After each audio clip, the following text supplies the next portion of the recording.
Phone tapping కేసులో కీలక మలుపు తిరగనున్నట్టు తెలుస్తోంది. ఈ రోజు ఫోన్ ట్యాపింగ్ విచారణకు ఎంపీ ఈటెల రాజేందర్ హాజరై తన స్టేట్మెంట్ ఇవ్వనున్నారు.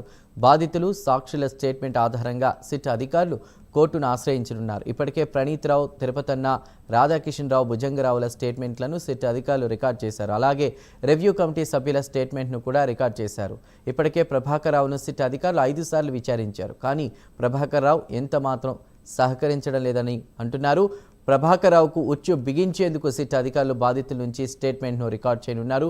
మరిన్ని డీటెయిల్స్ మా ప్రతినిధి ప్రవీణ్ లైవ్ ద్వారా అందిస్తారు. ప్రవీణ్, అయితే చూసుకుంటే తెలంగాణ రాష్ట్ర రాజకీయాలనే కీలక మలుపు తిప్పినటువంటి ఫోన్ ట్యాపింగ్ వ్యవహారం ఏదైతే ఉందో ఈ యొక్క ఫోన్ ట్యాపింగ్ వ్యవహారం మొత్తం టోటల్గా కూడా కీలక దశకు చేరుకుందనే చెప్పాలి.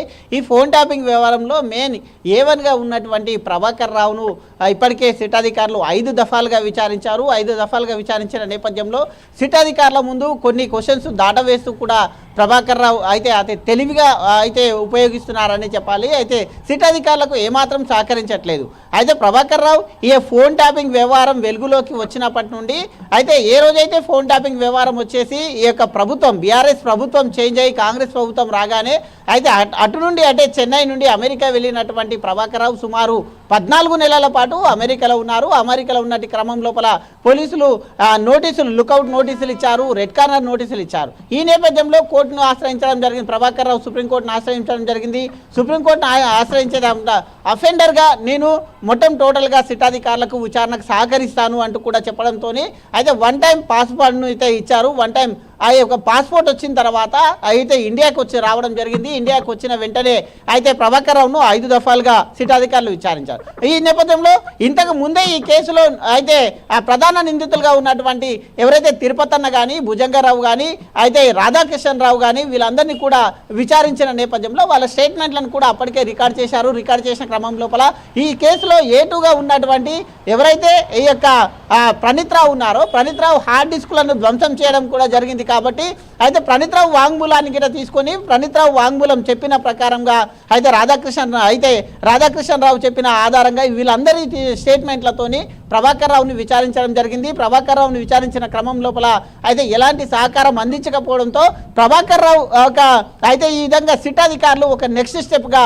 అయితే సుప్రీంని ఆశ్రయించే యోచనలో కూడా ఉన్నట్టు తెలుస్తుంది. ఈ యొక్క స్టేట్మెంట్లను ఆధారంగా ప్రభాకర్ రావు విచారణకు సహకరిస్తలేదు అంటూ బాధితుల నుండి ఇటు సాక్షుల నుండి తీసుకున్నటువంటి స్టేట్మెంట్లను అన్నింటినీ కూడా అయితే సుప్రీంకోర్టు ముందు ఉంచబోతున్నారు. అదేవిధంగా నాంపల్లి కోర్టులో కూడా ఆయనను జ్యుడిషియల్ విచారణకు ఇవ్వాలంటూ కూడా అయితే నాంపల్లి కోర్టును ఆశ్రయించే దిశలో సిట్ అయితే సాగుతుంది. కాబట్టి దీనికి పెద్ద ఎత్తున ఇప్పటికే బాధితులు కానీ ఇటు సాక్షులు కానీ అయితే వాళ్ళకు సిట్ అధికారుల నుండి ఒక నవంబర్ 15వ తేదీనే 650 ఫోన్లు ట్యాపింగ్ చేయడం జరిగింది. కాబట్టి ఆ యొక్క లీస్ట్ సిద్ధాధికారుల దగ్గర ఉన్న నేత అయితే సిట్ అధికారుల నుండి ఎవరైతే బాధితులు ఉన్నారో వాళ్ళకు ఫోన్ కాల్స్ వెళ్తున్నాయి. కొంతమందికి నోటీసులు ఇచ్చారు. సిట్ విచారణకు హాజరై తమ స్టేట్మెంట్ ఇవ్వాలని ఈరోజు ఈ యొక్క ఈటెల రాజేందర్ ఎవరైతే ఎంపీ ఈటెల రాజేందర్ ఉన్నారో ఈరోజు 11 గంటలకు సిట్ కార్యాలయానికి వస్తున్నారు. తన స్టేట్మెంట్ కూడా ఇవ్వడానికి వస్తున్నారు. కాబట్టి తన యొక్క ఫోన్ని గత ఏదో హుజురాబాద్ ఎన్నికల సమయంలో కానీ లేదా సాధారణ ఎన్నికల సమయంలో ఈ యొక్క ఉప ఎన్నికల సమయంలో కూడా